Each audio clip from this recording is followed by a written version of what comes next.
ইলিশ মাছ, সকালবেলা পান্তা ভাত, ইলিশ মাছ খেয়ে বের হয়েছি বাসা থেকে। এবং এটা প্রথমবার, এই প্রথম আমরা বাসা থেকে খেয়ে বের হয়েছি। বছর মাইর খাবে, এজন্য ওকে মারবো না।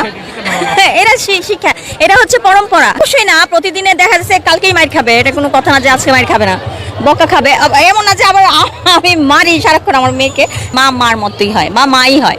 এখন সে কেমন ক্রিমা পাও মা, আমিও মা, আমার মাও মা। তা আমার মা আমার চেয়ে আরো বেশি ত্যাগী মা, মানে তাদের মতো একদম সবকিছু ছেড়ে ছুড়ে আমরা এখন বাচ্চাদের জন্য করি না। মঙ্গল শোভাযাত্রায় ঢাকায় লাস্ট আসা হচ্ছে 2013 সালে, এরপরে এই প্রথম।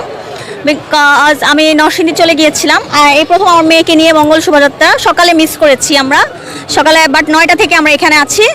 চারুকলা পুরোটা দেখে ঘুরে তারপর রমনাতে যাব, ওখান থেকে আমরা আবার চলে যাব হচ্ছে শাহাবুদ্দিন পার্কে। এবছর আমার মেয়ে যেহেতু আমার সাথে ঢাকায় আছে, তো ভাবলাম যে আজকে দিনটা উদযাপন করি। আমাদের ঘরে টোটালি বাঙালি আমরা মানসিকতা ধারণ করি। আমাদের ঘর থেকে যে শিক্ষাটা পাচ্ছে সেটা তো পাচ্ছে, বাকিটা সমাজে মানুষের কাছ থেকে পাচ্ছে, স্কুল থেকে পাচ্ছে। আসলে আমরা মন্তব্য করছি না, এখন যে যার মতো করে মেনে নিবে, যে যার মতো করে পালন করবে।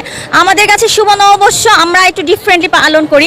আগে যেরকম নববর্ষ 2 দিন ছিল, একটা বাংলা নববর্ষ আর একটা হচ্ছে গভর্নমেন্ট থেকে হইতো, তারপর দুইটা কিন্তু একসাথে হয়ে গেছে, 14 এপ্রিল বাংলা নববর্ষ প্লাস 2। তো আমাদের কাছে নববর্ষ প্রথম থেকে যেরকম আছে ছোটবেলা থেকে এখন ওরকমই আছে। আমাদের নববর্ষতে আমরা মেনলি করি, আমাদের নববর্ষের আগে চৈত্র সংক্রান্তি পালন করি। আমাদের ঘর দুয়ার পরিষ্কার পরিচ্ছন্ন করে সবকিছু একদম নতুন করে সাজাই, ঘর গুছাই, ঘর সাজাই, আমরা নিজেরা সাজি। আজকে আমরা মন খারাপ করি না, ভালো একটু খাওয়ার চেষ্টা করি, যার যতটুকু সামর্থ্য। আমরা একটু আম খাই, একটু আমের ডাল করি, একটু তিতা খাই, এটা আমাদের নিয়ম।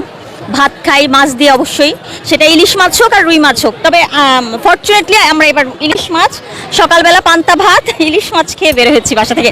এবং এটা প্রথমবার, এই প্রথম আমরা বাসা থেকে খেয়ে বের হয়েছি। এটা আমাদের সংস্কৃতি না, মানে আমরা যেটা পালন করে আছি আমাদের বাড়িতে এটা না। আমাদের বাড়িতে গরম ভাত, মাছ, ডালি খাওয়া হয়। আজকে আমি আর আমার মেয়ে ভাবলাম যে সবাই যেহেতু করে আমরাও করে দেখি। বাট আমাদের বাসায় আমাদের কিন্তু ইলিশ মাছ আর পান্তা ভাত খাওয়ার নিয়ম না। এটা আমরা জেনেছি যখন থেকে আমরা স্কুল কলেজে দেখেছি যে সবাই পান্তা ভাত ইলিশ মাছ খায়। বাট আমাদের বাড়িতে কিন্তু রুই মাছ মাস্ট, মাছের কালিয়া, 2-3 পদের মাছ ভাজা, তিতা ভাজা, আলু ভাজা, এইসব। আর ডাল থাকে, মসুরির ডাল, আম দিয়ে করা হয়। আমার খুব ভালো লাগছে, অনেকদিন পরে এসেছি।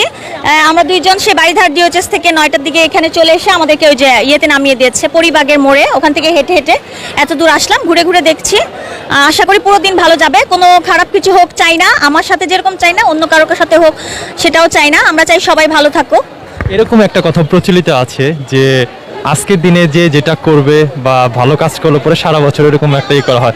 এটা কেন মনে হয়? এটা আমাদের হচ্ছে বছরে তুমি ভালো খাবা, ভালো থাকবা, সারা বছর ভালো থাকবা। এটা আমার মা শিখেছে, মাকে শিখেছে ঠাকুমা, মার মা, ওইভাবে চলে আসছে। তো আমি চেষ্টা করি যে আজকে ওর সাথে ঝগড়া না করতে, বাচ্চাদেরকে মারতে না। একদিন যদি ও আজকে মায়ের খায়, সারা বছর মায়ের খাবে, এজন্য ওকে মারবো না। এটা শিক্ষা, এটা হচ্ছে পরম্পরা। হ্যাঁ, এটা হচ্ছে ট্রেডিশন। আর তো বলতে পারেন আমরা এটা জেনে শুনে জানি যে না, অবশ্যই না প্রতিদিনে দেখা যাচ্ছে কালকেই মায়ের খাবে, এটা কোনো কথা না যে আজকে মায়ের খাবে না, বকা খাবে।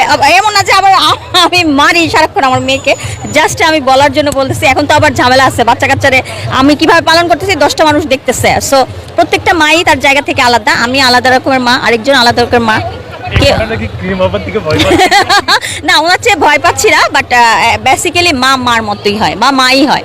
এখন সে কেমন ক্রিমা পাও মা, আমিও মা, আমার মাও মা। তা আমার মা আমার চেয়ে আরো বেশি ত্যাগী মা, মানে তাদের মতো একদম সবকিছু ছেড়ে ছুড়ে আমরা এখন বাচ্চাদের জন্য করি না। আমার মা যেরকম, আমরাই সব ছিলাম তার চোখে। আমি হচ্ছে এখন, আমি যদি ভালো থাকি আমি আমার বাচ্চাকে ভালো রাখতে হবে। তো সেজন্য আমার মেন্টাল পিসনেসটা অনেক বেশি